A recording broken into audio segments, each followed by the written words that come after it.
Okay, the hearing will come to order. The committee has convened this hearing to discuss the state of the military health system.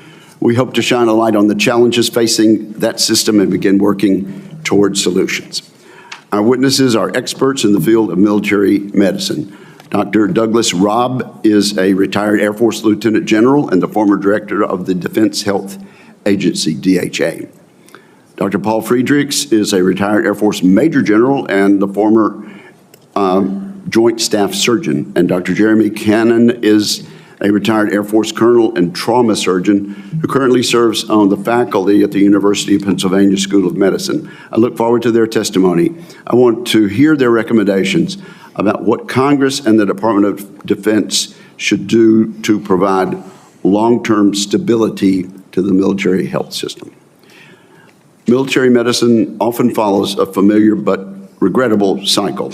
During peacetime, medical teams focus on the treatment of ordinary illnesses. When conflict erupts, military medicine is frequently caught unprepared, resulting in unnecessary casualties. This interwar erosion of our unique military medical skills is known as the peacetime effect. To disrupt the peacetime effect, Congress enacted sweeping reforms of the military health system. These reforms, now nearly a decade old, were designed to refocus military medicine on its primary purpose: combat casualty care and medical readiness.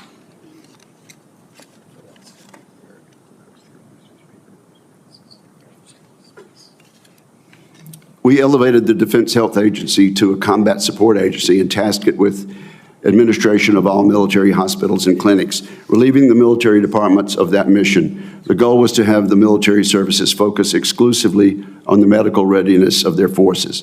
These ideas were recommended by an independent bipartisan commission embraced by Pentagon leadership and signed into law in 2017. Unfortunately, opponents of these reforms have delayed implementation and undermined the effectiveness of the legislation. For example, in 2019, the military departments implemented drastic cuts to military medical personnel on the faulty assumption that it would be easy for DHA to hire civilians to take their places. This assumption was misguided, which became evident during the COVID pandemic. During that crisis, the existing national physician shortage accelerated. To this day, private sector health systems seek out and hire away doctors from the military, not the other way around. We've all seen this in our states.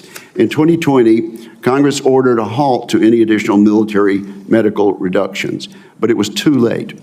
A significant number of reductions had already occurred, severely reducing the capability of military hospitals. In many locations, the private sector was unable to handle the additional patients, sending more service members to private sector care.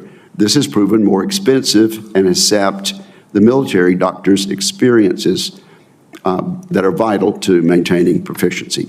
Even worse, DoD has refused to request adequate funding for DHA, which would allow DHA to staff adequately and equip its hospitals and clinics. Since 2015, the budget for military hospitals has decreased by nearly 12%. The water damage at Walter Reed this January is an example of the antiquated infrastructure that military medical teams work with around the world. In addition to the problems I've just explained, I would like our witnesses to highlight how bureaucratic delays within the Department of Defense have prevented the military health system from preparing for the next potential conflict. Combat casualty care is the primary purpose of the military health system. When service members are exposed to danger or are injured, they need to know that they will receive the best care possible. We know that troops in combat are more comfortable taking the risks necessary to accomplish their mission if they have confidence in military doctors. We cannot go back to the way things were before 2017. We must stop scapegoating the Defense Health Agency. The Department of Defense must request adequate resources to ensure the department's hospitals and clinics are properly staffed and equipped. This is the best way to ensure the military health system is ready for the potential demands of large-scale combat operations in the future. I thank the witnesses for being willing to testify, and I now recognize Ranking Member Reed for his remarks. Well, thank you very much, Chairman Wicker, and welcome to our witnesses, General Douglas Robb, General Paul Friedrichs, and Colonel Jeremy Cannon. Each bring important perspectives from their extensive careers in military medical fields. We are fortunate to have such a distinguished panel before us. Throughout history, military medicine has often represented the leading edge of modern healthcare. Many of the life-saving practices common in today's emergency rooms and clinics were born out of necessity from the battlefield hospitals of the Civil War, World War I and II, Vietnam, and the wars in Afghanistan and Iraq. Professional expert healthcare, both in combat and peacetime, is a vital component of our military. Our servicemen and women and their families deserve nothing but the best in this regard. I am concerned that our military healthcare system will be challenged to meet the demands of a potential large-scale future conflict, particularly in the Indo-Pacific. We have seen the terrible challenges of healthcare in austere environments like the front lines of Ukraine, where supplies and medics are often cut off from the troops in contact.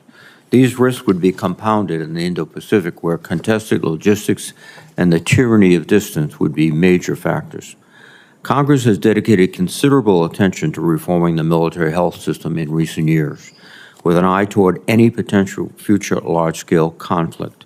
The primary objective of these reforms have been to improve combat casualty care, assure quality medical care for service members and their families, and ensure that military medical professionals are able to deliver the world's best care on the battlefield, at field hospitals, and at medical centers and clinics. However, until relatively recently, the military health system was inadequately designed to meet these missions. For decades, the individual military branches managed their own military treatment facilities, and the Defense Health Agency, or DHA, was tasked with managing Defense Department health care via civilian providers. This system was hampered by unnecessary complexity, a lack of standardization, inefficiency, and redundancy in the system, and inflated costs. The military health system was too focused on beneficiary care, while insufficient attention was paid to combat casualty care. To address this, the fiscal year 2017 National Defense Authorization Act included provisions restructuring much of the system. This legislation transferred responsibility for operating the military treatment facilities entirely to DHA. This change was intended to allow the military services and surgeons general to focus on medical readiness for the force and its healthcare providers. Unfortunately, implementation of this legislation has been difficult. The military services have not implemented the changes readily, and they have failed to staff the treatment facilities with the military personnel needed to provide timely care. The Department of Defense made progress to break through the inertia in 2023 when it issued a memorandum with specific directions to stabilize and improve the military health system, to include adequate manning of military treatment facilities. And this effort marked a major milestone in modernizing the system. More work remains to be done, and I hope that the Trump administration will continue the momentum in this area. During today's hearing, I would ask for our witness' views on the key challenges remaining for successfully reforming the military health system and how Congress can help equip the department and our warfighters with the medical support needed for any future conflicts. Thank you again to our witnesses, and I look forward to your testimonies. Thank you, Mr. Chairman. All right, we'll begin with 5-minute testimonies from each of our distinguished witnesses. Lieutenant General Robb, you are recognized.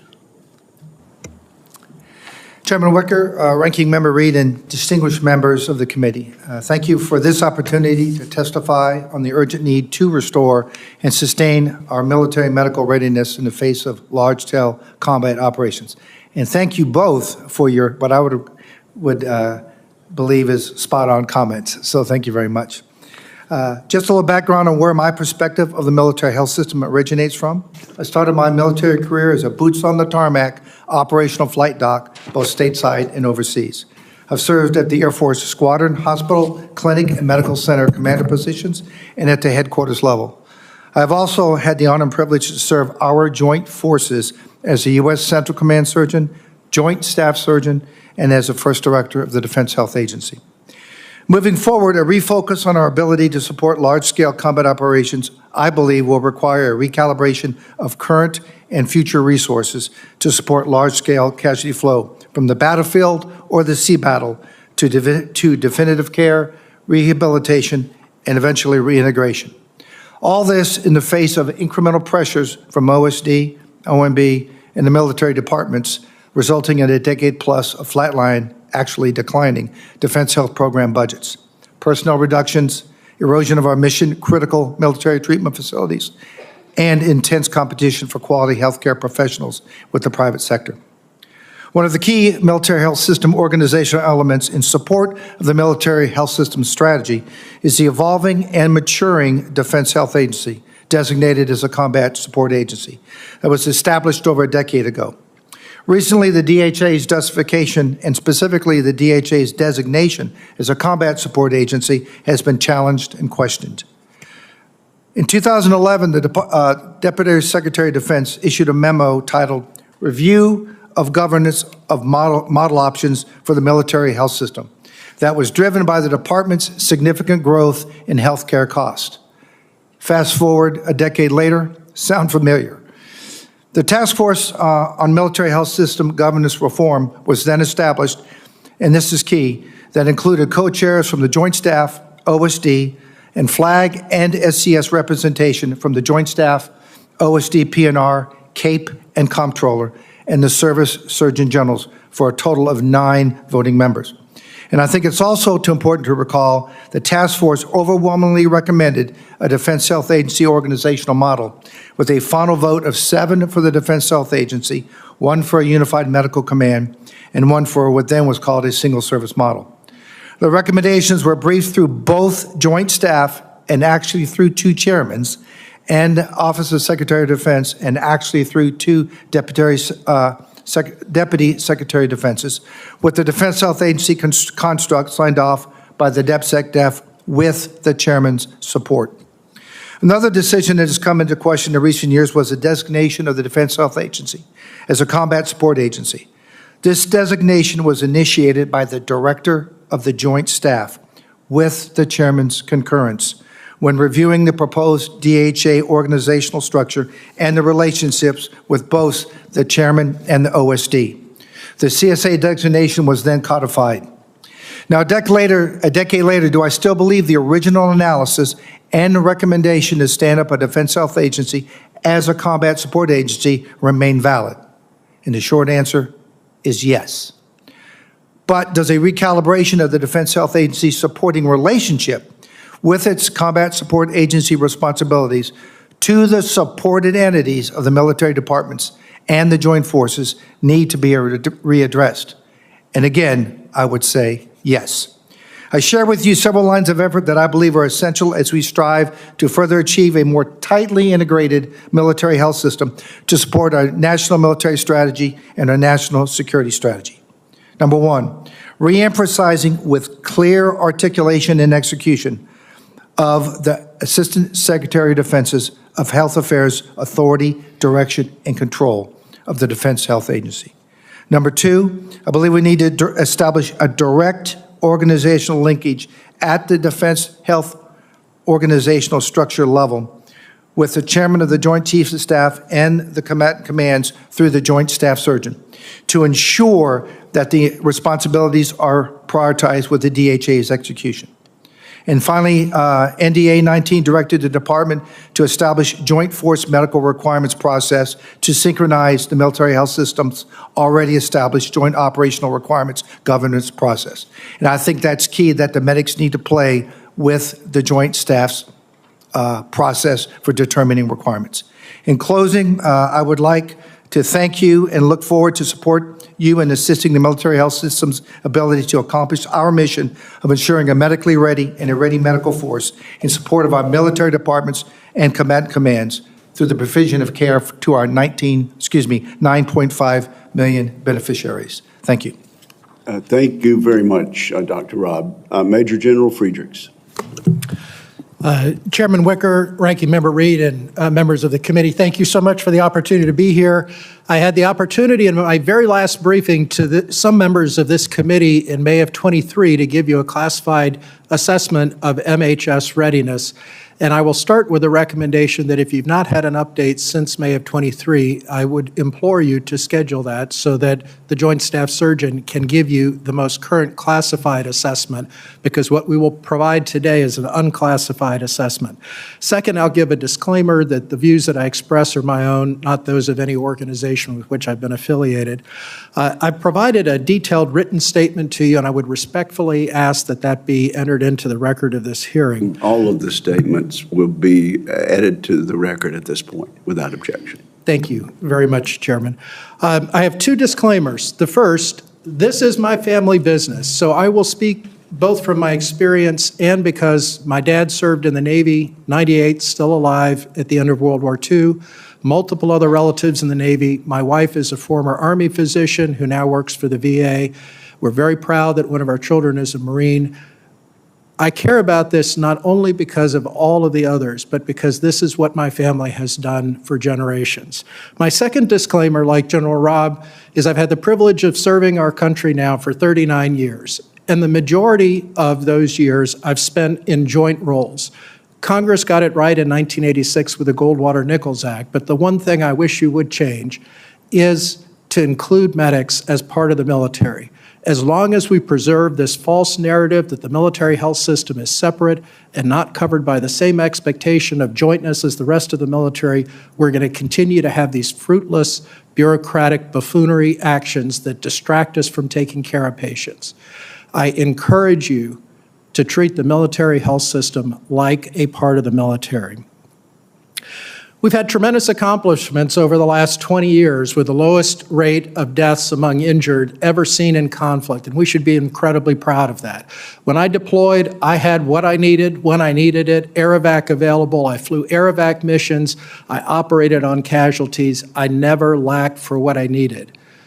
I cannot offer you the assurance that my successors will have that same environment in the next conflict, and I'm grateful that you're holding this hearing today.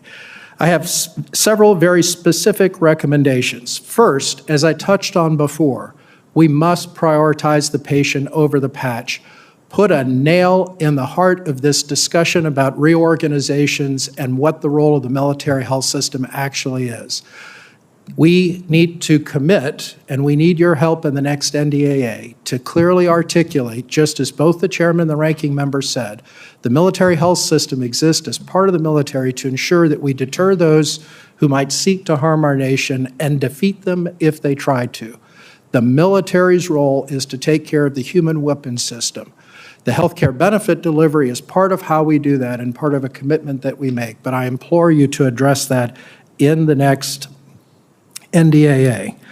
As I said before, I think that you got it right with Goldwater-Nichols, and I would encourage you in the next NDAA to clearly articulate that you view the military health system as part of the military and not exempt from the requirements that the rest of the military faces. A joint casualty stream requires a joint casualty care team. That seems relatively straightforward, and yet that is still something that we are arguing over, whether medical units should be interoperable, whether they should have the same equipment or the same training. The answer is yes. Look at Israel, look at almost every other country with a large military. They've already made those changes, which you rightfully began and appropriately began in 2017. We don't need another reorg. What we need is execution of the vision that you laid out.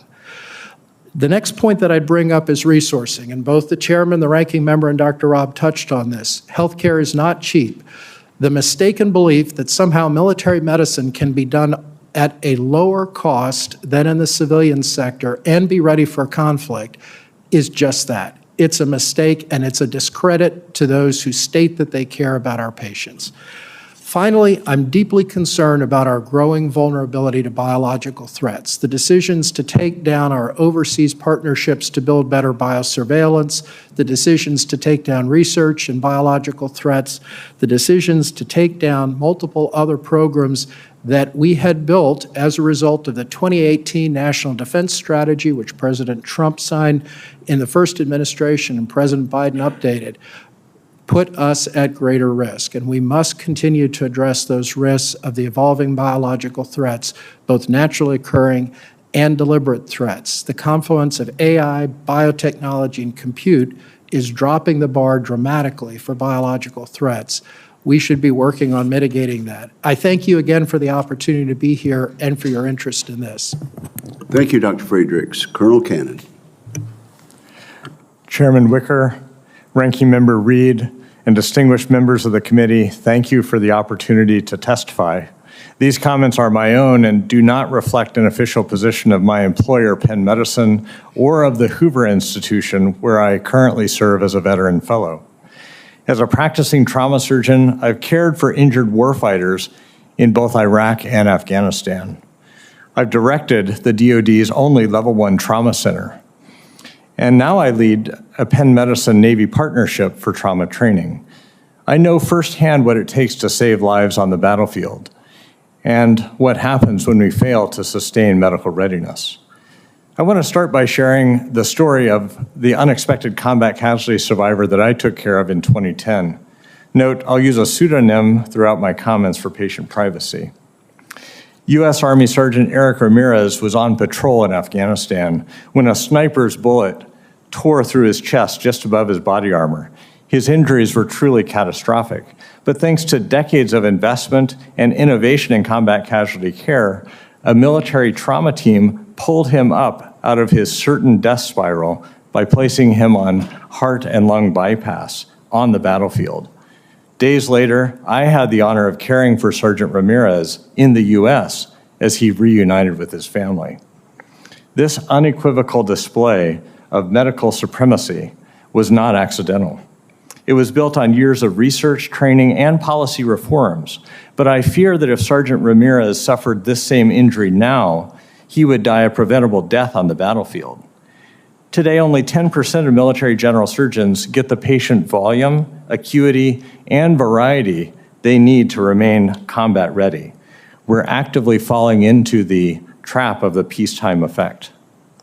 Meanwhile, as the MHS struggles, our enemies continue to grow stronger. Projections estimate a peer conflict could produce as many as 1,000 casualties per day for 100 days straight or more, a scale not seen since World War II. Neither the current MHS nor the civilian sector can absorb this impact. What's more, many of these patients will have survivable injuries, yet 1 in 4 will die at the hands of an unprepared system.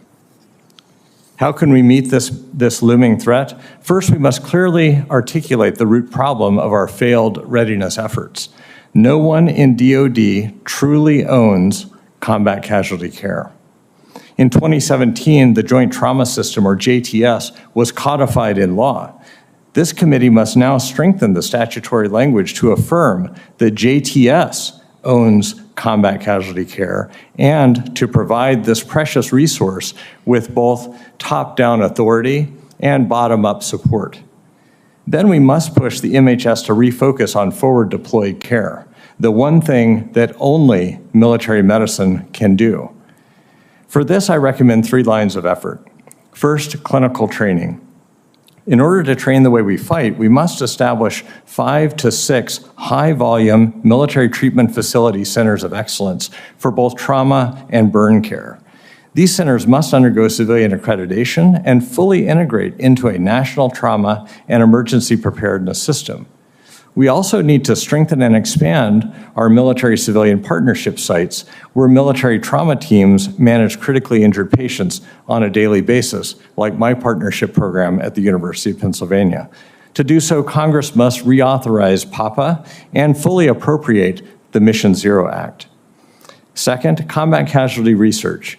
To succeed on complex future battlefields, DoD medical research must refocus on pre-hospital care, team training, bleeding control, battlefield blood transfusions, regenerative medicine, and long-term outcomes.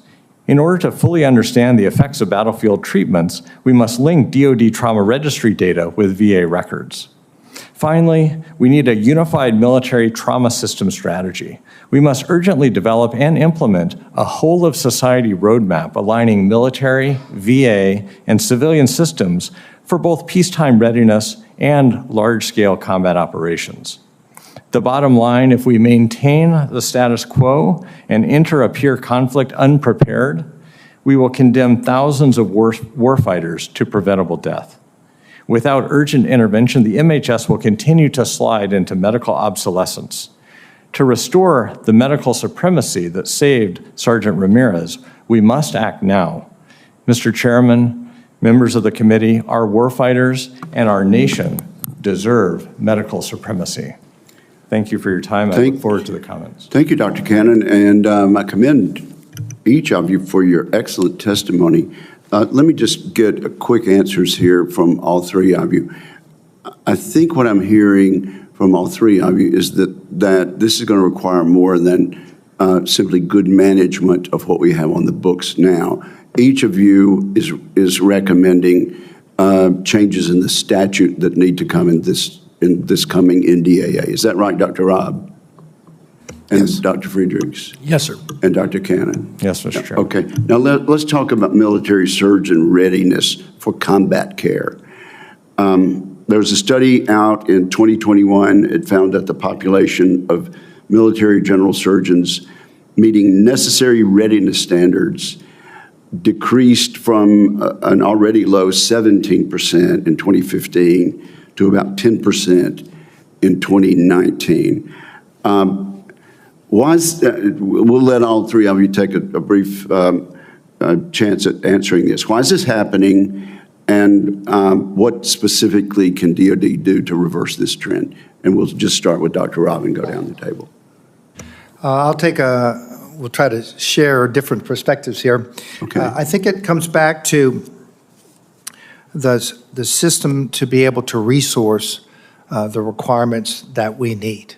And so, for example, if you want to look at, Dr. Cannon referred to the 5 to 8, what we call critical military treatment facilities. In order for us to provide higher volume, high acuity care, they need to be resourced. And I think that's the challenge that we all face right now is what's that strategic reserve with our military treatment facilities, and then how you augment that with the VA and the Department of Defense partnerships, and then how do you augment that with the military civilian Is that what he called this, the centers of excellence? So I would call them, that's one way to call them, but coming from the airlifter world, in fact, General Friedrichs and I would both say, follow the casualty flow. And the casualty flow comes in from Indo-PACOM to primarily will be coming to 2 or 3 military treatment facilities. From Southcom, they will be coming into the National Capital Region. And then from Europe, CENTCOM, and AFRICOM, they will be coming into primarily National Capital Region and with a pop-off at Portsmouth. Okay, Dr. Friedrichs, is this 10% number a concern, and why do we have a 10% of eligible, 10% of military surgeon readiness? Mr. Chairman, it absolutely is a concern. When I did my training in the military, I trained at the old Wolford Hall that was a level 1 trauma center. I took care of trauma patients because it was a 36 on, 12 off schedule every other night. Or I took care of vascular surgery patients, or I took care of cardiothoracic patients. We've de-scoped our facilities to the point that they take care of low acuity community hospital patients, not trauma patients. So I would reiterate the point that you've heard all three of us make. We need our key hospitals to be level 1 trauma centers in partnership with the American College of Surgeons and the communities in which they're located. But to do that, we must address the elephant in the room, and that's resourcing. The medical inflation rate on average since 1938 is 5.1% per year. And the military has seen a net 12% reduction in funding. There is no way to fix these problems if the military health system is viewed as a bill payer and not something worth investing in. The second point that I would make is we've got to reiterate the intent that you and the ranking member mentioned. I spent 4 years as the Joint Staff Surgeon. Almost every meeting in which I participated in that role focused on roles and responsibilities and patches, not on patients. Please, again, I implore you, kill this narrative that somehow there's a belief that we can unwind things and go back to the good old days. We need to go forward towards a more integrated system that focuses on patient care and, as you said, on readiness, not continuing to focus on bureaucratic buffoonery. Dr. Cannon. Mr. Chairman, it's shocking, astonishing, and awful, and it has to be reversed. That 10% number results from inadequate, actually grossly inadequate patient numbers, volume. They're not doing the cases, they're not doing the procedures, they're not doing what they were trained to do. And that's because they don't have the patients in the facilities. They're, in many cases, not designated or verified trauma centers. So they're scrounging around trying to get cases, and it's been, frankly, an uphill climb. So we've got to provide them the patients, the cases, the experience to write that 10% number. Thank you very much, gentlemen. Senator Reed, you're next. Thank you very much, Mr. Chairman. And gentlemen, thank you for your excellent testimony. In the 2023 memorandum by the Deputy Secretary of Defense, one of the key points, I believe, is the direction to attract beneficiaries to the MTFs, which would increase the patient flow, increase the demands on physicians, et cetera, and also save money, they believe. Dr. Friedrichs, your sort of response to this approach? I strongly support the vision that Deputy Secretary Hicks laid out, which is very similar to the vision that Deputy Secretary Norquist laid out in the previous administration and almost every administration prior to that. Again, to do that, we must have resources. I'll offer one other option, which I think you've heard all three of us touch on briefly. Every single patient in the Veterans Health Administration started in DOD. I had the great privilege of commanding the DoD-VA joint venture facility in Anchorage, and I can tell you that when the patient walked in the door, they were taken care of by a joint team. It was far more efficient than building duplicative adjacent facilities. Instead, we built integrated adjacent facilities. There's a $10 billion unfunded recapitalization bill in the DoD, a $100 billion unfunded recapitalization bill in the VA. There are real opportunities to bring those higher acuity patients from the VA into the DoD facilities or bring DoD medical personnel into the VA facilities so that we are not wasting money on duplicative buildings and instead focusing our resources on the patients who need our care. Thank you. And General Robb, or Dr. Robb, or both,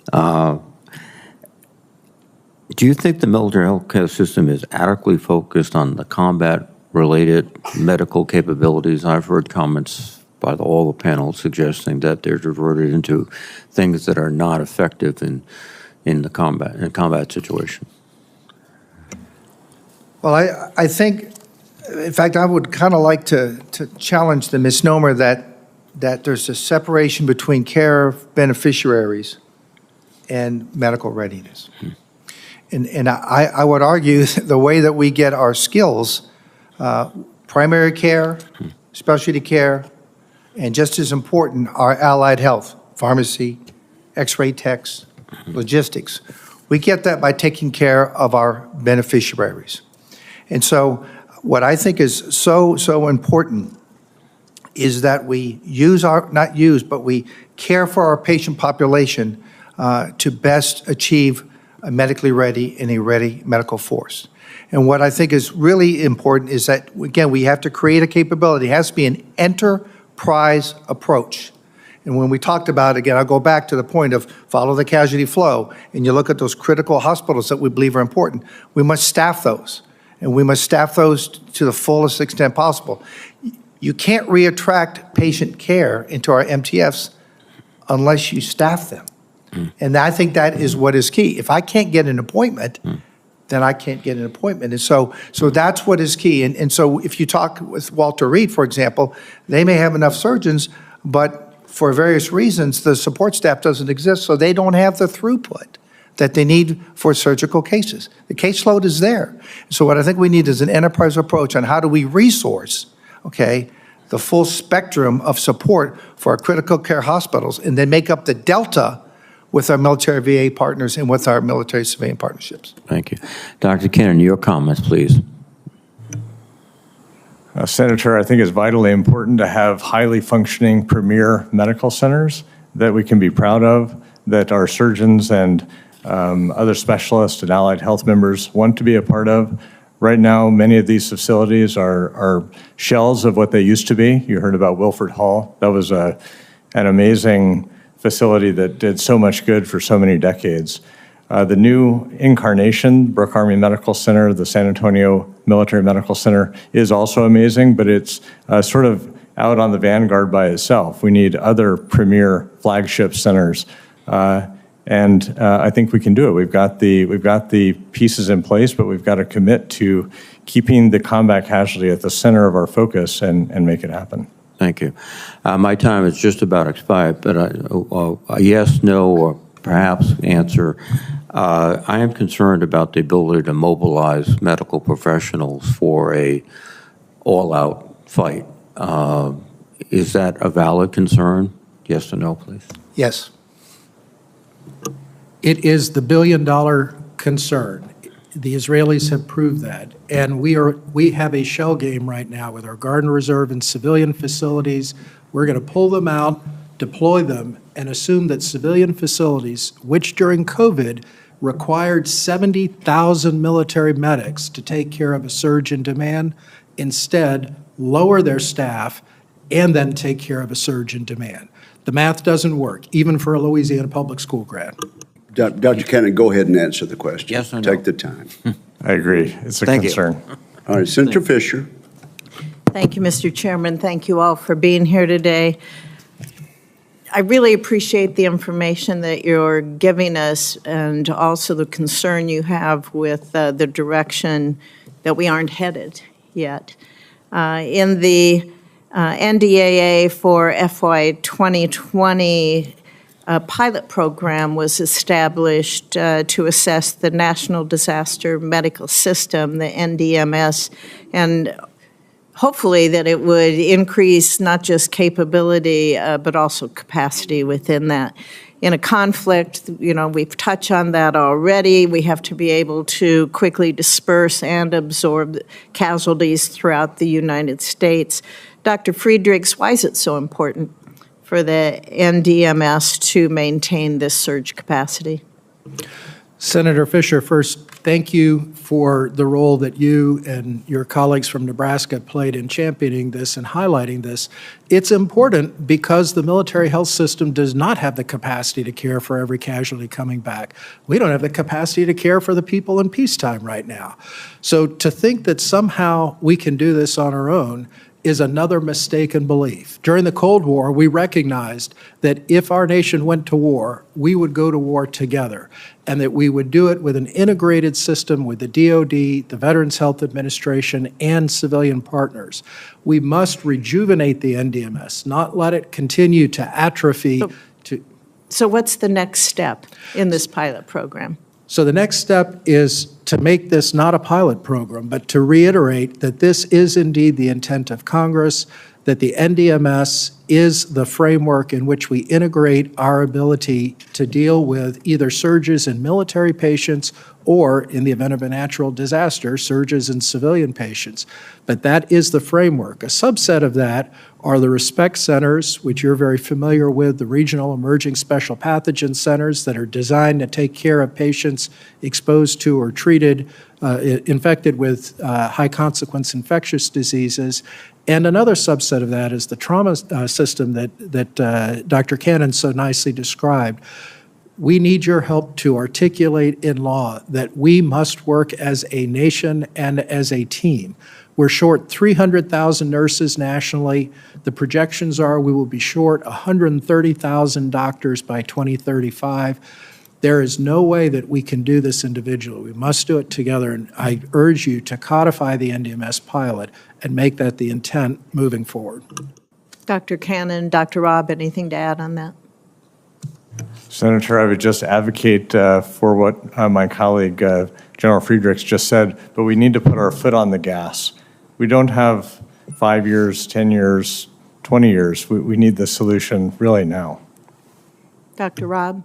Yeah, I concur with both their comments, and going back, the fact that we we dual purpose these assets, these expensive assets, to solve problems both on the military and the civilian sector, but they're mutually synergistic. So absolutely, we need to press forward. Thank you. Dr. Friedrichs, you mentioned the University of Nebraska Medical Center and working with an academic institution. Can you explain to the committee the benefits of those partnerships with academic institutions in particular and what that can yield for the military health system? Thank you very much, Senator Fisher. So the first benefit is we share and exchange information. University of Nebraska has established, without a doubt, one of the premier programs for treating casualties or patients who are exposed to highly contagious infectious diseases. And they've got remarkable on-site training, which they built in partnership with the United States Air Force. This is a great example of a military-civilian partnership in which the exchange of ideas improves care both for military and civilian patients. But the other thing that we can learn from our civilian partners is something that I offer to the committee to consider. The CHIP-In Act, which was originally passed to allow for blending of funding to build new VA facilities, should be expanded to include the DoD.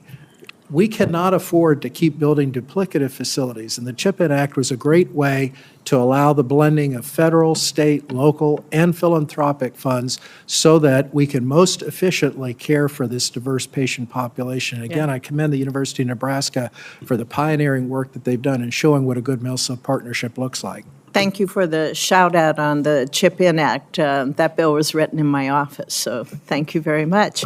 Dr. Cannon, as a professor of surgery, do you have anything to add on that?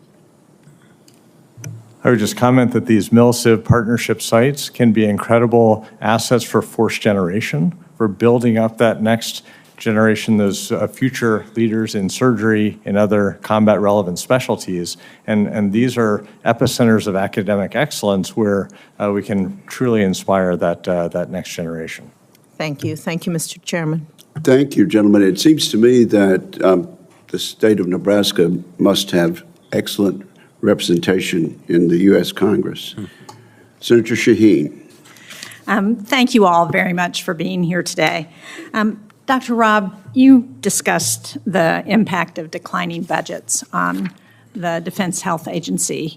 As a former director, can you talk about how late budgets and operating under continuing resolutions, continued budget uncertainty affects the readiness of the military health system?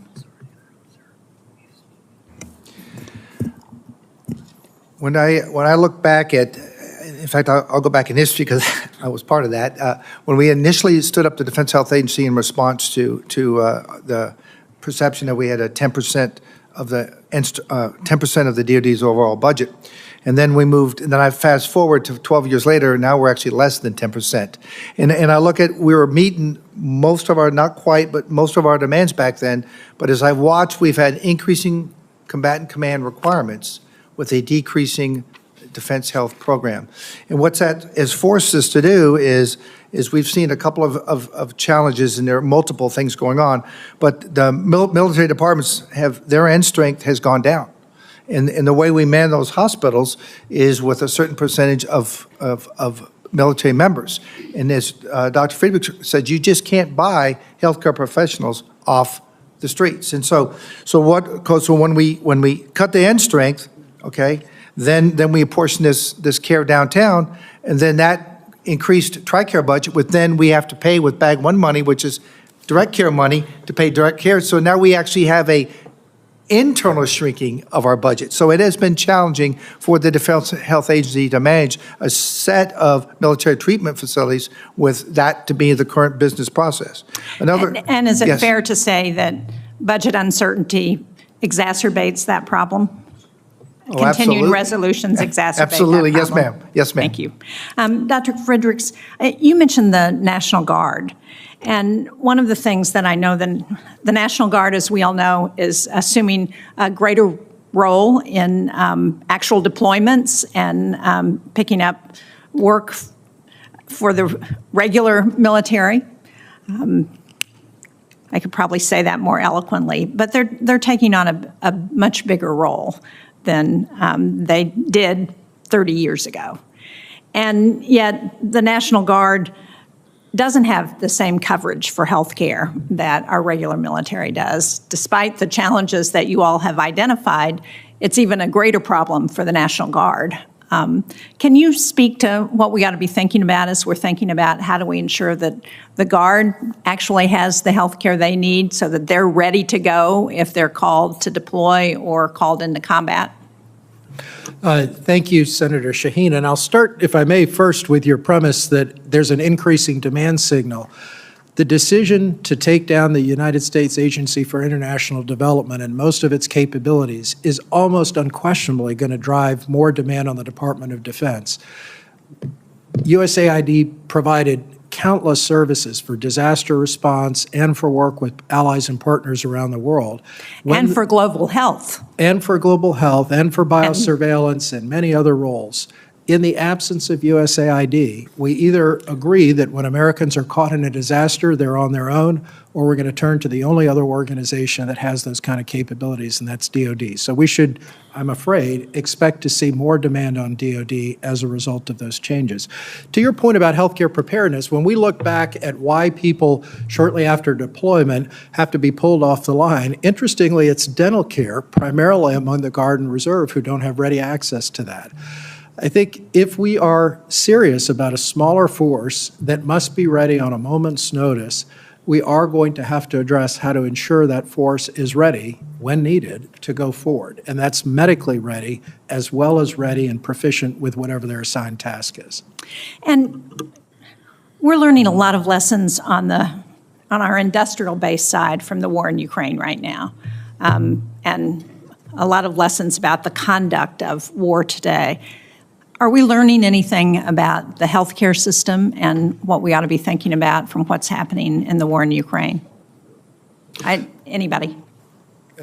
If I may, I'll just quickly say, having just been with the Ukrainian Surgeon General, absolutely. So what they have found first and foremost is they're in the kind of conflict we will likely be in. In the absence of air superiority, contested logistics, you must have a functioning system that's integrated. And this gets back to Senator Fisher's question about the National Disaster Medical System.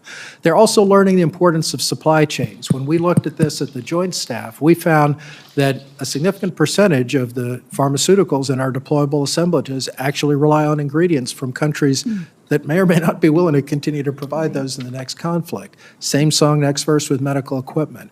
I urge you, as I said in my written statement, to require the department to give you an accounting for our vulnerabilities in that area and a plan to address them. There are ways to do that. We need a strong push, I would submit, to actually accomplish that. Thank you very much. Thank you all. Thank you, Senator Shaheen. Dr. Cannon and Dr. Robb, do you want to elaborate on what Dr. Friedrichs said about USAID? Sure, that's out of my domain, so I don't have any specific comments. Very well then, yes. I would concur, one, with his comments, but number two, it's mostly out of my domain currently. All right, thank you very much. Senator Cotton. General Friedrichs, I'd like to continue with the answer you just gave to Senator Shaheen about our dependence on other countries for drugs and precursors, specifically Communist China. The United States relies heavily on Communist China for basic drugs and so-called APIs, active pharmaceutical ingredients. Providers obviously need this not just in the civilian world, but in the military world, especially to treat combat casualties. China, for instance, has 80% of the global supply chain of antibiotics. How could Communist China use this dependence of ours to its advantage if there were a major conflict in the Pacific? Thank you very much, Senator Cotton. And I think we've seen examples of this with rare minerals and other things that China largely controls the supply chain for, in that they will choose to titrate that supply chain based on their satisfaction or dissatisfaction with those trying to purchase those items. I had the great privilege in my last role of working with India, the EU, Japan, and Korea on a consortium in which we began to identify ways to leverage new technologies to change and to broaden our supply chains. And I encourage this committee to direct the Department of Defense, in partnership with the Department of Health and Human Services, to continue exploring those options. What we found was, in many cases, as in the case of antibiotics that are based on penicillin, the Japanese have already made a tremendous investment in the ability to produce those APIs within Japan. We should be partnering with them and creating an environment in which at least the DoD and the VA purchase from Japan to help sustain that production base and ensure that we have the access that we need. There are many more examples. I touched on some of them in my written statement, but there are ways to mitigate this. And your answer to Senator Shaheen said that Congress should push the Department of Defense to catalog all of these dependencies. It sounds like you're saying that we also need to push to eliminate or at least significantly curtail these dependencies as well. Is that right? Absolutely. And you mentioned 4 different sourcing options, South Korea, Japan, the EU, and India. Those first 3 are advanced industrial democracies just like ours. If they can produce these items like acetaminophen or ibuprofen or penicillin at a reasonable cost, surely the United States could do so as well, right? I believe that is the case, and what we found is that, particularly in these countries, they've created an environment in which it was financially possible for companies to produce these items within their country.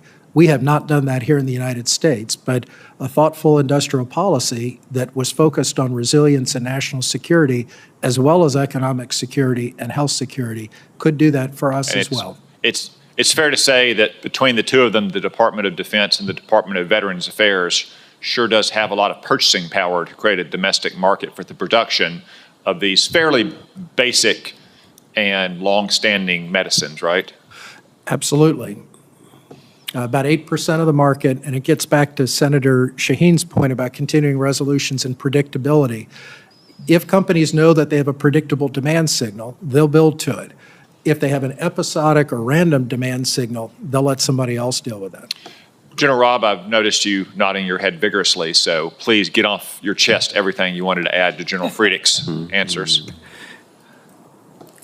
Yes, I also, and I know, I'm sure you're aware, and this has been in the direction from questions asked by our Congress. The Center for Health Services Research at the Uniformed Services University has been tasked with, along with the Defense Logistics Agency, to catalog and specifically look at what and define the problem. What is the Department of Defense's reliance on the medicines that we have talked about that are primarily sourced from China and from India, and which would then help what I would call inform the decisions way ahead of whether you, what I call it, ally shore, or near shore or onshore, as Dr. Friedrichs discussed in looking at a way forward. But they are creating that, what's the data to drive the decision and the investment. Thank you. Okay. Thank you, gentlemen, both for your answers. It's long been the case that the Department of Defense, acting at congressional direction, has mandated the domestic purchase of many uniform items. So I think surely we should make sure that our troops have the medicines they need to stay healthy or to recover as needed. Thank you, Senator Cotton. Senator Kane. Thank you, Mr. Chair, and thank you to the witnesses. I want to particularly recognize Dr. Cannon. I know you're very well prepared for this hearing today because one of the leaders that's with you, Kristen Malloy, used to be on my staff, and she made sure I seemed a lot smarter than I was at any hearing that I attended. I think I want to focus all of your attention on the workforce issues because I'm on the health, education, labor, pension too, and if I go to my hospitals and healthcare providers, they're singing the blues about workforce, tight labor market, difficulty hiring and retaining folks. I went to the grand opening of a new VA clinic in the Fredericksburg area 2 Fridays ago, and we built it to the tune of about $350 million, and we built this state-of-the-art clinic with one step down from a hospital because there were multiple clinics in the area, and veterans were having to go from pillar to post to get care rather than a single place. But when we opened it, and I was there for the opening, I had staff say we're on a skeleton crew. The 3 VA hospitals in Virginia, Salem, Richmond, and Hampton are laying people off. There's hiring freezes. There's plans for even more layoffs. And so the estimates I was getting at that grand opening is they're probably 20 to 50% staffed. There's another sizable clinic similar that's going to open in Chesapeake, supposed to on April 11th. If it does open on time, I'm suspecting that it will be a similar thing. And you saw the announcements about more cuts coming in the VA. What is your vision for how you've talked a little bit about the need to be more integrated between DoD facilities and VA facilities, but then also on the civilian side, what is your vision for how we equip our civilian system to provide a surge capacity or backup capacity when we need it to perform well in combat situations? Please, Dr. Cannon. Senator, thank you for your very insightful comments and questions. I am a veteran. I get my care at our VA in Philadelphia. My wife is a primary care physician and takes care of veterans.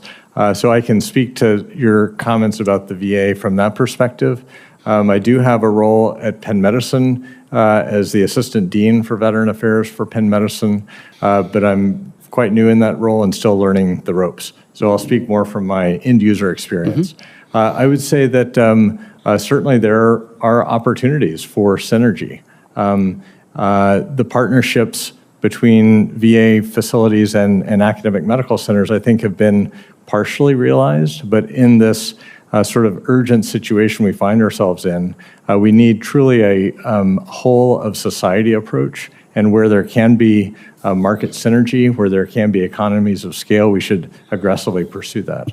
I know that our CEO, Kevin Mahoney, has made overtures to the VA, and there have been agreements signed between the VA. I don't have detailed knowledge about that and where that stands, but I think there is an opportunity, and we should push for that. And as a veteran who receives my care, I hope that we can continue to deliver excellent care through better synergy. How about Dr. Friedrichs and Dr. Robb? Thank you, Senator Kane, and that is a beautiful facility, and it'll be tragic if it sits there empty while veterans are unable to access care because of shortages of medical professionals in the VA, in the DoD, and in the civilian sector. We're in a less than zero-sum game right now, and that is both a health security issue but also a national security issue. The first recommendation I would make to this committee, direct that the Department of Defense does not close any more of our military training programs. For decades, the military training programs have been one of the pipelines that when people eventually left the military, which all of us do, they go to the civilian sector. We cannot afford to close any more training programs when we have so many shortages of doctors and nurses and dentists and other things.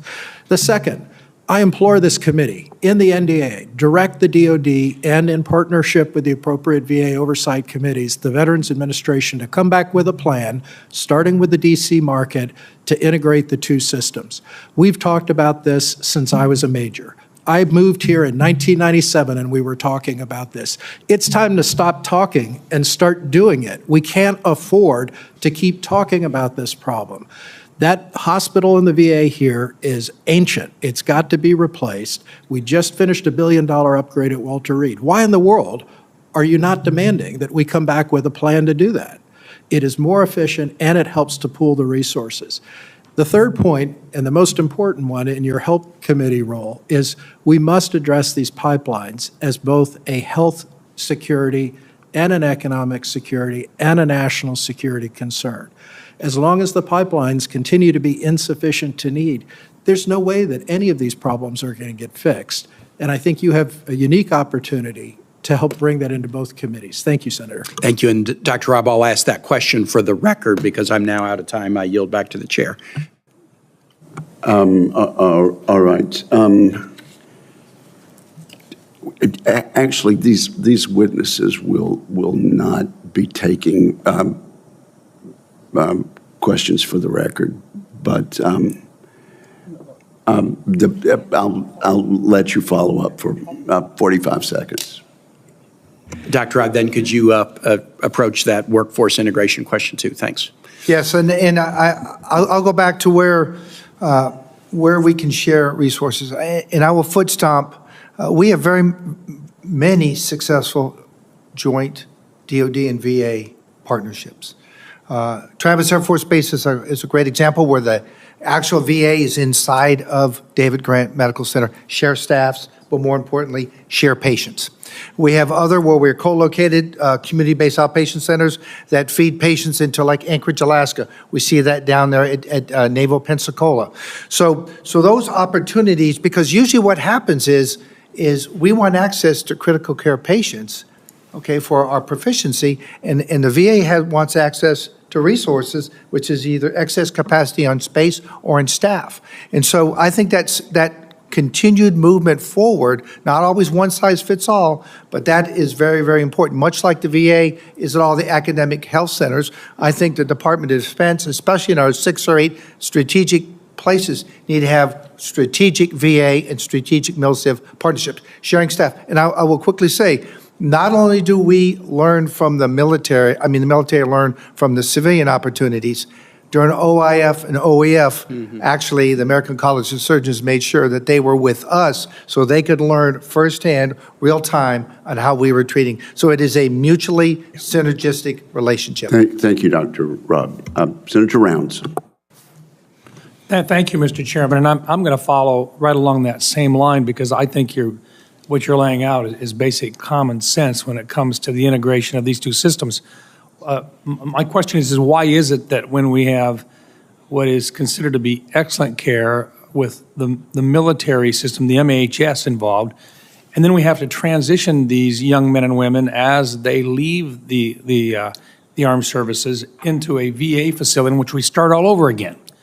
We have different ways of communicating, and in fact, let me just ask this.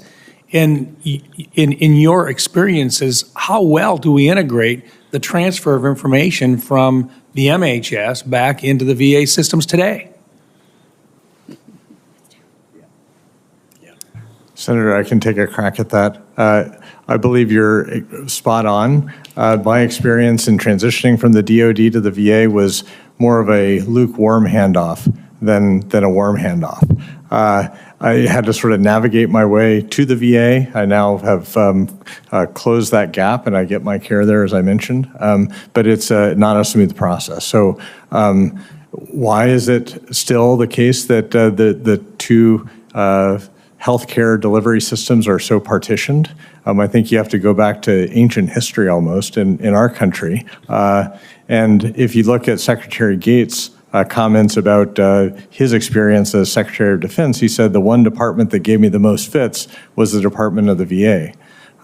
So there are historic challenges. The VA wants to do it their way.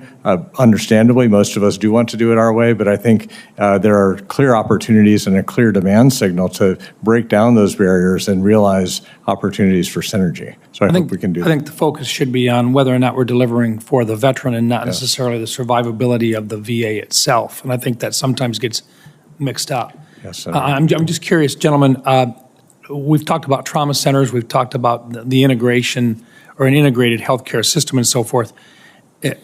We're not right now in we're not at the same degree of activity and intensity with regard to battlefield casualties as we were just a few years ago, and therefore the opportunity for these surgeons, these battlefield surgeons and others to actually learn right now is probably not as great. How do we keep the intensity or the capabilities, the training, how do we keep that up to date when we don't have those opportunities? And I'm not going to say that they're good opportunities. I'm glad that we're not in them. But how do you allow that surgeon to keep those skills up to speed when you don't have the types of casualties that you have on a battlefield that we were experiencing for a number of years? Take care of sick patients, sir. There's an analog between taking care of a patient who has bladder cancer and needs to have their bladder removed and taking care of a patient who's just had a gunshot wound to the abdomen, needs to have their bladder reconstructed. We need our military medics taking care of sick patients. They do that at hospitals that are well-staffed and well-resourced to take care of sick patients. And so, that's what we have done historically to maintain the proficiency of surgeons or of critical care nurses or of medical logistics staff, is keep them busy during peacetime taking care of sick patients. It's not a perfect analog, but that is the best surrogate, and that requires resourcing the system, making sure that sick patients can get in the door and get the care they need.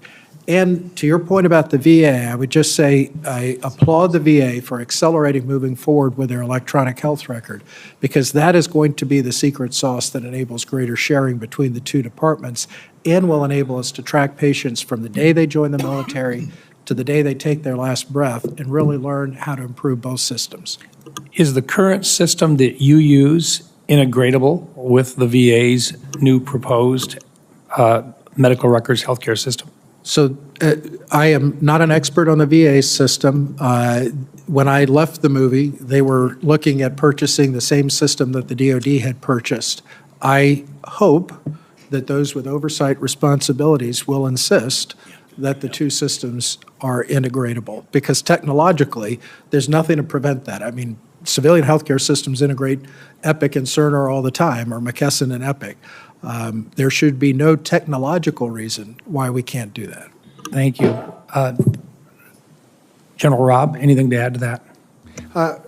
I would share what Dr. Friedrichs said. In fact, what I was excited about is I've had the opportunity for family members to be in civilian hospitals, and they are able to reach into it and see Genesis now. And so they know the health care that my family members have been getting in the military. I know that has absolutely been the vision between the Department of Defense and the Department of VA, and I believe that is still what I would call the true north. Thank you. Thank you. Thank you, Mr. Chairman. Thank you, Senator Rounds. Senator King. Thank you, Mr. Chairman. First, I want to thank you for having this hearing, very timely and important. Secondly, I want to associate myself with Senator Cotton's comments about a sort of Berry amendment for drugs. The idea that we have to buy made in America shirts for our troops, but we're worried about the availability of crucial drugs. It seems to me that's something that should be pursued. We could even call it the King Cotton Amendment, but I'll pass on that. Also, Mr. Chairman, before getting into the questions, and these witnesses wouldn't have the answers, but I think in light of this hearing, the committee should make an inquiry about whether there have been firings or early retirements encouraged within the medical facilities at the Defense Department, because we know there's a lot of that going around, and I'd like to know whether that's happening in the Defense Health Agency. Secondly, there's the impact of the continuing resolution. That's certainly not going to help this situation in terms of maintaining demand signals, continuity, pilot programs. All of that is gone in a continuing resolution.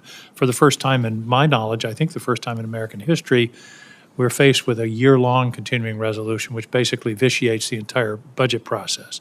Okay.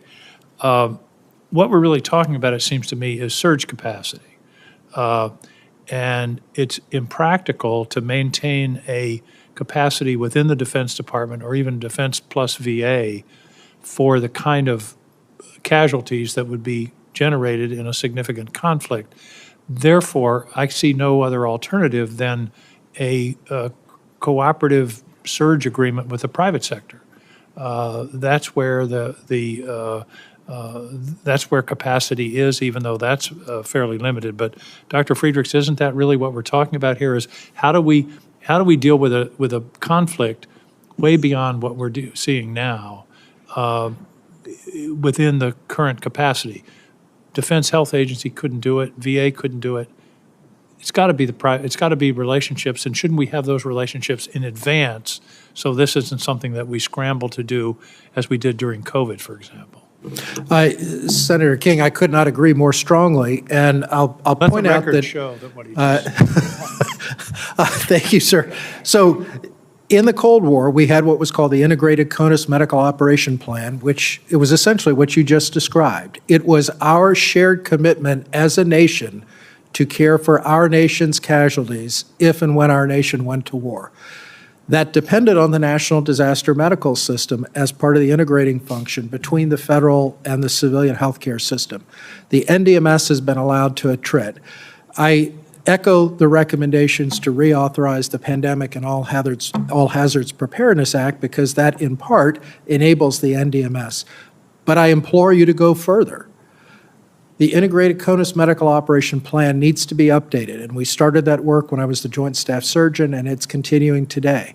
Having the NDMS in name is not sufficient. We actually have to build out the numbers by community of what beds would be available, who would take them. With pre-existing conditions and analysis of needs. Yes. And I just wonder if the Pentagon has war gamed this issue. They They war did game while I was the everything else. Joint. Absolutely, sir. We actually did a war game on this that we hosted first when I was the Transportation Command Surgeon and again when I was the Joint Staff Surgeon. And what we found was, just as you said, it can't be done unless it's a whole-of-a-nation effort. And the only way to get to that point is if we do much more detailed planning. Taking down funding for state and local readiness officials, for example, is not going to help them do more planning or preparing. We need to work together to build and flesh out that plan, and we must bring industry into that. The defense industrial base provides the equipment. The health industrial base addresses the points that you And we made. have an analog in Transcom, which has agreements with the private sector, both in terms of airplanes and ships. In the case of an emergency, that's where our surge capacity is. So it seems to me, I mean, here we are talking about it, but I think there needs to be some very specific good new looks at this relationship in order to be ready.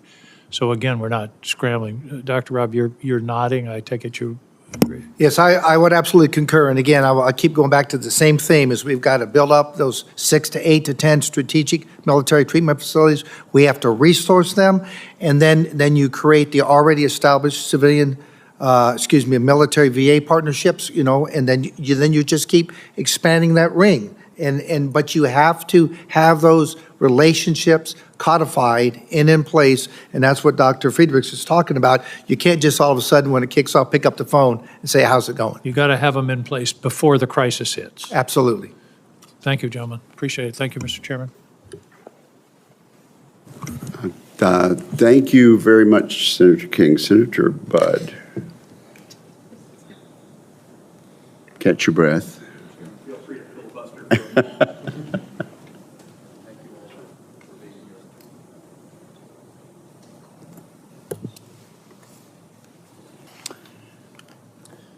Major General, in your opening statement, whether here or able to watch it on the closed circuit, you identify the importance of the relationship between the military health system and the defense logistics enterprise. So should deterrence fail and the war break out in the Indo-Pacific, there are undeniable logistics constraints, particularly given the geography of Indo-PACOM. The logistics of replenishing medical supplies and evacuating wounded service members could make all the difference in reducing service member casualties. You provide a number of recommendations in your opening statement to address these concerns, including a number of reports and studies, so thank you for that. So what can our military health system do in the short term, like immediately, to address logistical constraints, and how can DoD leverage medical innovation to address some of those constraints?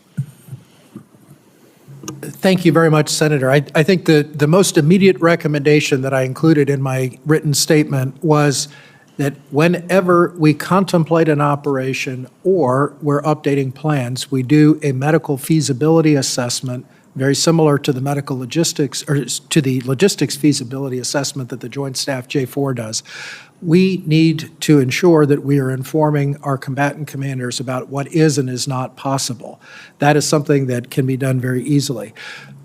The longer answer to your question gets back to the discussion that we were just having about partnering with industry, both on the equipment and pharmaceutical side and on the healthcare delivery side. We have the Civilian Reserve Air Fleet that allows us to commit money to ensure that we have industry partners willing to provide aircraft and support when we need it. We have no such analog in the healthcare space, even though we know, as multiple senators pointed out this morning, that there's insufficient capacity in the DoD and in the VA to care for our casualties. The NDMS currently is a voluntary system in which hospitals can say, yeah, okay. And then when we call them, they say, I'm busy today, I'm not going to participate. We actually need to codify a system, as we've done with other industrial partners, in which there's a commitment and an understanding of how the reimbursement would work. The last point that I would make on that going forward is, in supplemental planning for future operations, we have to build in that cost. There is no question, if we're bringing back thousands of casualties, as Colonel Cannon described, that is going to displace care and it's going to increase cost at hospitals. We have to plan for that. That's why this whole planning effort, the Integrated CONUS Medical Operations Plan, for which Northcom is the lead, in partnership with industry, state, local, and HHS officials, is so important so we can bring back the requirements for funding and the challenges that we'll need congressional help to address. Thank you. Following up on that, you said we need to codify that. Do you have the language ready, or has that been written in a way that we could review either individually or as a committee? Senator, I took the liberty of including an attachment with suggested language just in case anyone wanted to do that. We'll read it in a few moments. Thank you. Mr. Robb, as you know, the department relies on a mix of military personnel, federal civilians, and contractors to carry out its mission. Talk to me about the roles of physician extenders such as registered nurses, and what role do physician extenders play in ensuring the readiness of the broader force, and what challenges do you see to retention of physician extenders?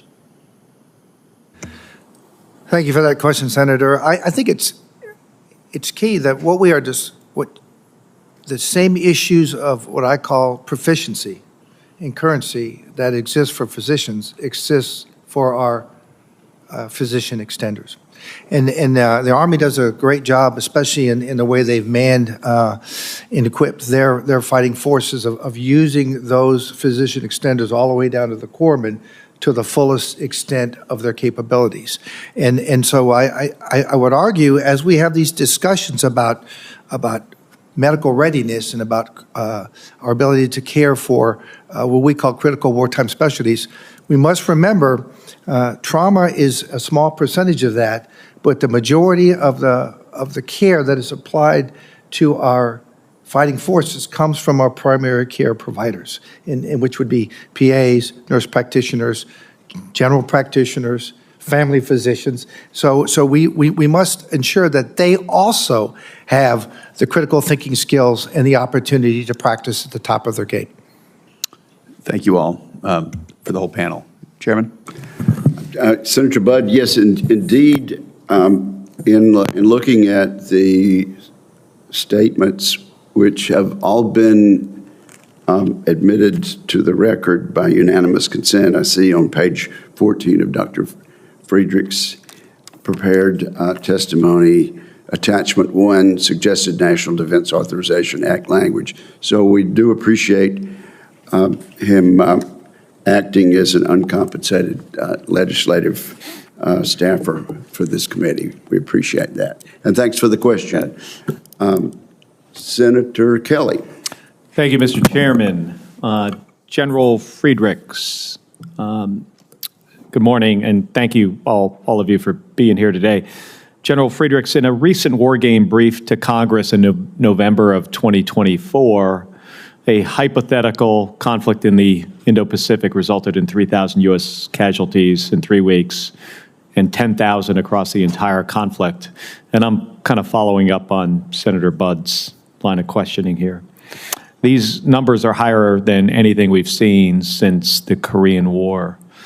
And as severely injured service members transition through the care system and make their way back to the United States for treatment, I'm concerned that the number of DoD providers capable of handling trauma will be grossly insufficient.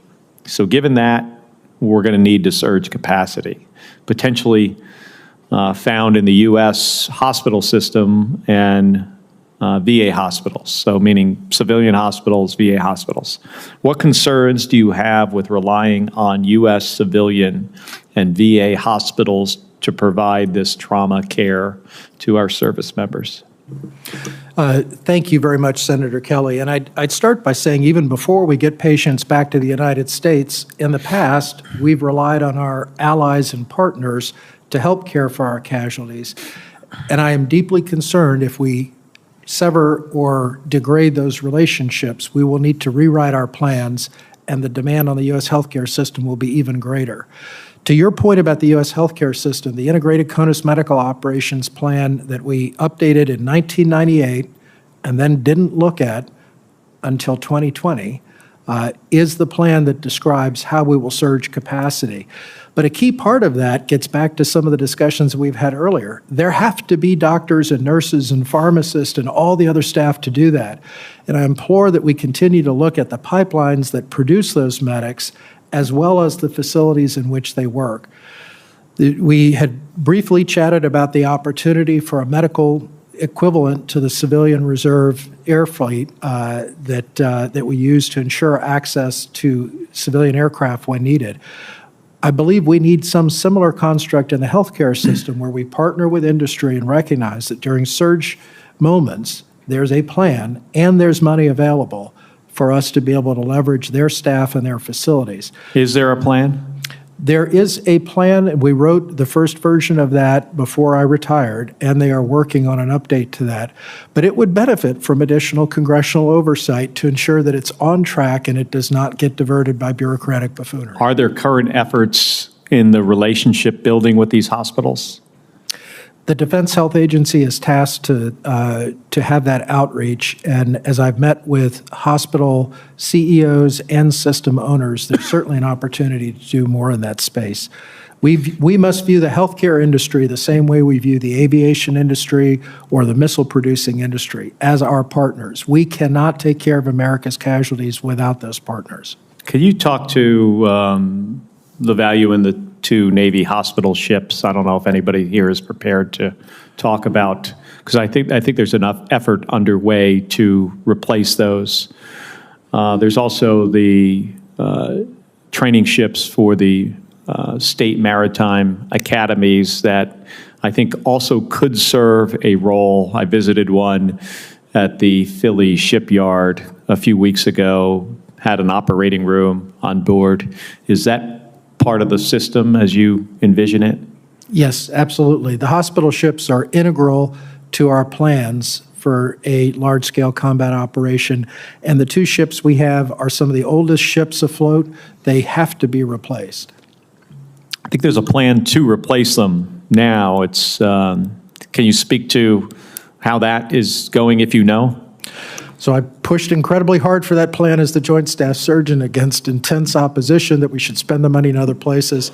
I would defer to the Navy for the latest update on it because they can give you the most current plan. But my understanding is that we're still years away from having the replacement ships available. So we'll have to extend the current ships. And I believe the last update I received, which is dated, was through 2035.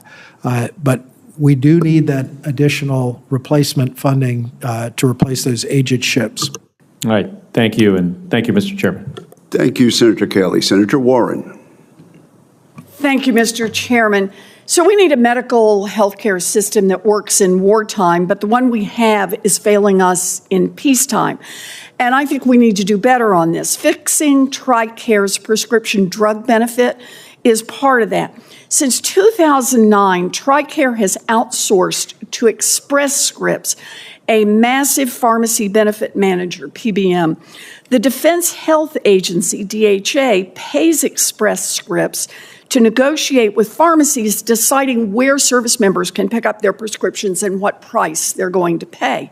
But Express Scripts also owns Accredo, a massive pharmacy that participates in TRICARE. And DHA has been allowing all kinds of self-dealing between these 2 entities. Here's one. DHA used to require Express Scripts to maintain a network of 50,000 pharmacies. But in 2021, Express Scripts negotiated that down to 35,000 pharmacies. Then they turned around and told thousands of pharmacies that they don't own either to take money-losing terms or get kicked out of TRICARE. General Robb, you used to oversee the TRICARE network before this gaming started. Do you have any idea how many pharmacies have left just since 2022? And I have been out, Senator Warren, I've been out of that business since 2016. Okay. So, I just wondered if you happen to know how many had left. Yeah, I'll take a note. No, ma'am, I do not. Well, it's over 13,000 pharmacies have left this network, and most of them are independent pharmacies, community pharmacies. That has forced 400,000 service members and their families to find new pharmacies, and many of them have been pushed to the Express Scripts owned Accredo.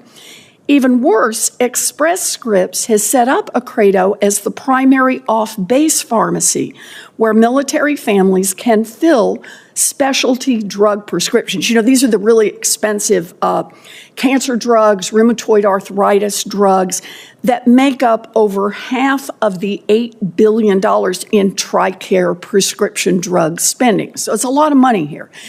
It doesn't end there.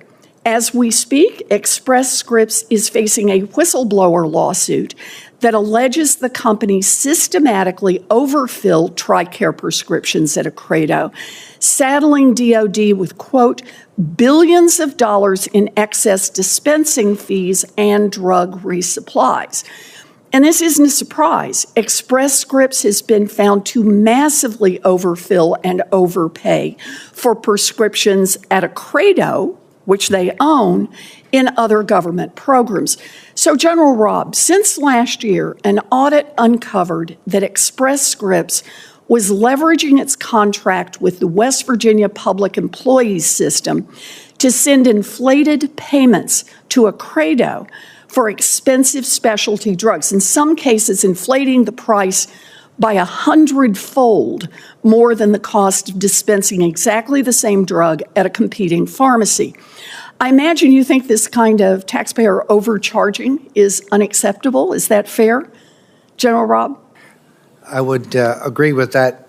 Would be unfair. Yes, ma'am. Okay. DHA is supposed to audit Express Scripts pharmacy data to make sure that that same thing isn't happening at TRICARE. But DHA said it hadn't completed an audit because DHA had, quote, no concerns about data accuracy. You know, talk about being asleep at the wheel here.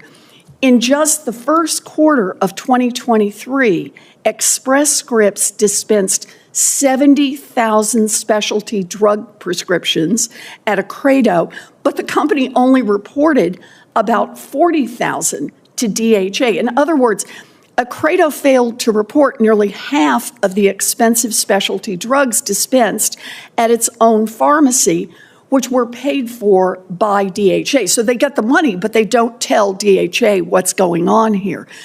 General Robb, after completing their investigation, GAO sensibly recommended that DHA periodically audit Express Scripts' reported data for accuracy, which, by the way, is already required in the contract. So this is telling them basically to follow through on the contract. Do you agree with GAO's recommendation? I would agree that they need to follow what is the business policy and what is the contractual requirements. Yes, ma'am. You know, I just want to say, and I'll close up here, DHA is paying Express Scripts billions of taxpayer dollars to manage the TRICARE benefit and negotiate with itself. And DHA isn't even bothering to check the books. I think that everyone in this room agrees that Express Scripts ought to pass an audit, and that ought to be required in this year's NDAA. Thank you, Mr. Chairman. Thank you, Senator Warren. Mr. Chairman, may I add a comment to that? Is there time? You certainly may, yes. Thank you very much. I would hold up the Veterans Health Administration's exemplary mail order program, which has worked for years, as an opportunity, again, going back to this concept of how do we deliver better care and, where possible, do it more efficiently. There's a real opportunity for this committee, in partnership with the appropriate VA oversight committees, to direct a comparison of the two systems and then bring back recommendations for the best practices between the two. Pharmaceuticals are growing in cost, and that is not going to change.